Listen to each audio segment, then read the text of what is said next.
when I asked Michael, what would you like me to speak about? He said, whatever excites you. And I said, but there's so many things that excite me. There's Allotex, there's the light adjustable lens, there's new lenses. And he said, no, do something that most people probably are not aware of. So something that I really like that is this new KeraNova femto matrix. And it fits the bill because it's currently undergoing clinical trial. It's in the very early phase of clinical trial. And hopefully we're going to be involved with the clinical trial later this year. But I want to share with you why I think this really has a place. These are my financial disclosures. And up until last year, I was a member of the scientific advisory board for KeraNova, but due to conflicts with, I couldn't continue, unfortunately. But it doesn't mean I don't love the technology. I still love the technology. So why KeraNova now, and why now, choose femto cataract as a topic when so many people are suggesting it mightn't be any better than regular phaco?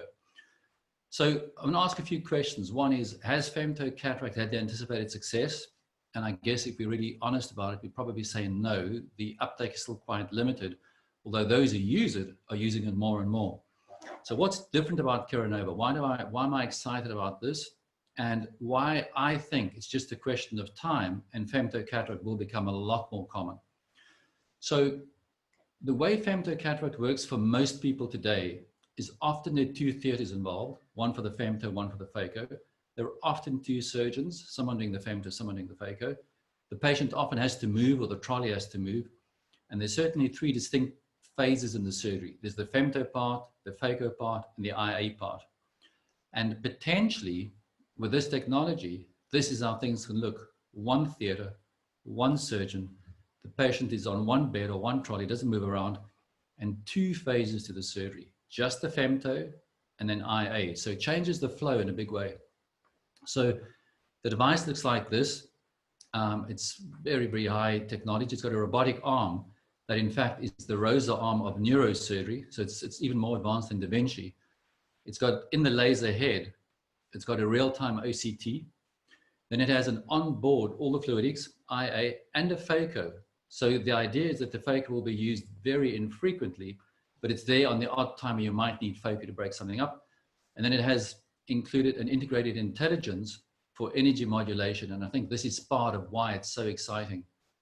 So basically what happens is a beam, the incident beam comes in and now strikes a phase mask. And this phase mask can take on different shapes to give you a splitting of the energy beam into multiple spots. In this case here, it's into 9 spots. So you've taken one pulse and suddenly created 9 pulses out of it with the same energy. And that's what the phase mask does. And that's why it allows one spot to be multiplied multiple times. So if you look at the spots over here, the device, the example I'm showing you now is applying 6 spots per pulse. So one pulse gives you 6 spots, 2 pulses gives you 12 spots. And if you're doing 5 pulses, you're getting 30 spots. So typically, you would need 6 pulses to get 6 spots. But now in the time of 6 pulses, you're getting 36 spots. So the volume you're doing is a huge amount more.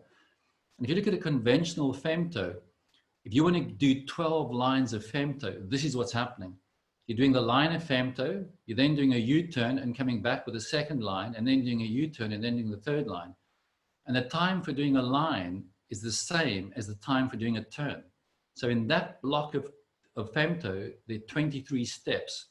If you now look at that with the femto matrix, there are 3 steps. There's the first step, which is doing basically half of that volume. There's a U-turn, and then the second half of the volume. So really, it's up to 20 times faster, depending on how you've set this up. But in the time that you get 2 lines done, you've got this whole block of work done. So it's obviously a whole lot faster. But it's not just about the speed. The fact that it is faster allows all the other logistical efforts to happen. So there's a very revolutionary energy management system. And this is the part that's really so innovative and intuitive. So there's an OCT guided process called the threshold scanning system that looks at the tissue threshold for ablation within different parts of the lens.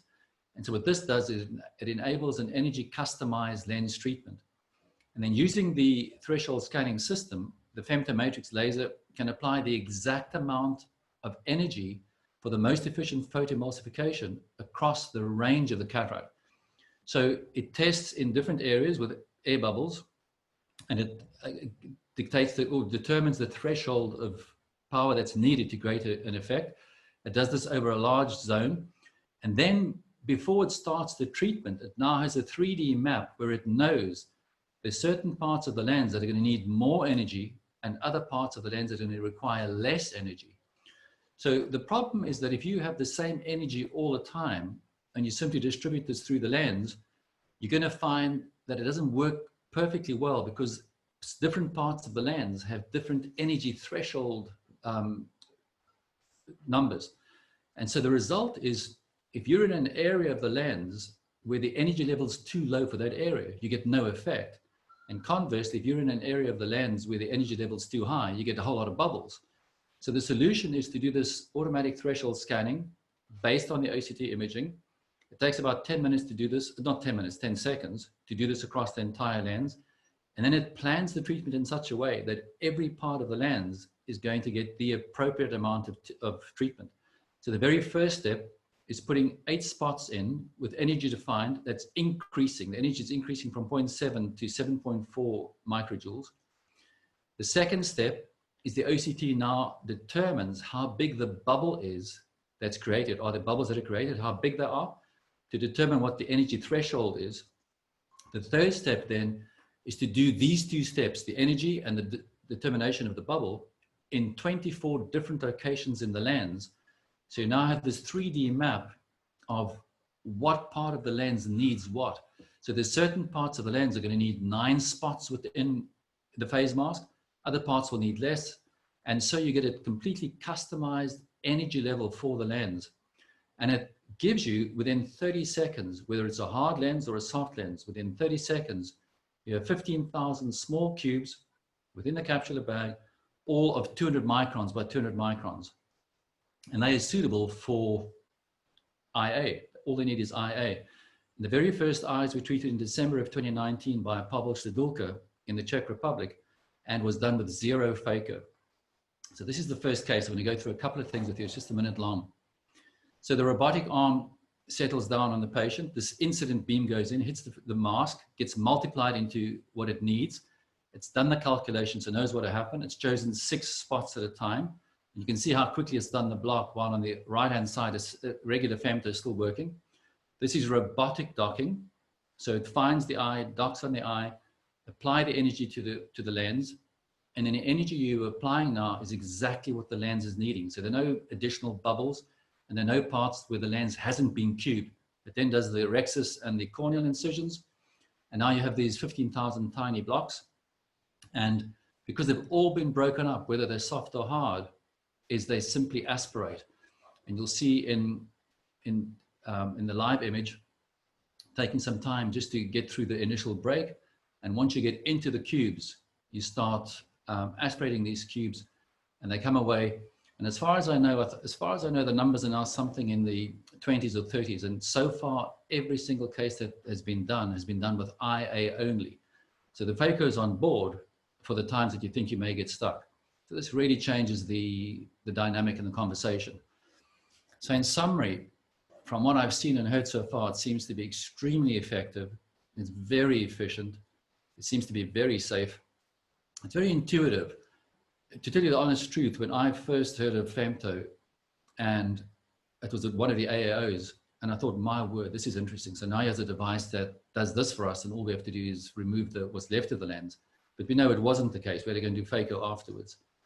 And the logistics are good. There's an excellent patient flow. We know there's been a conversation recently about aerosolization with phaco. I don't know how big a deal it is. I don't think it's a very big deal. There are ways of working around it. But in fact, in this case, it just doesn't exist because the lens has been emulsified to a point where you can do IA. And that's the end of my talk. And that's why I'm so excited about it. I really think it's going to make it safer for patients, more efficient, quicker. And I think it's going to make it a logistically an easier procedure to do. So thank you very much.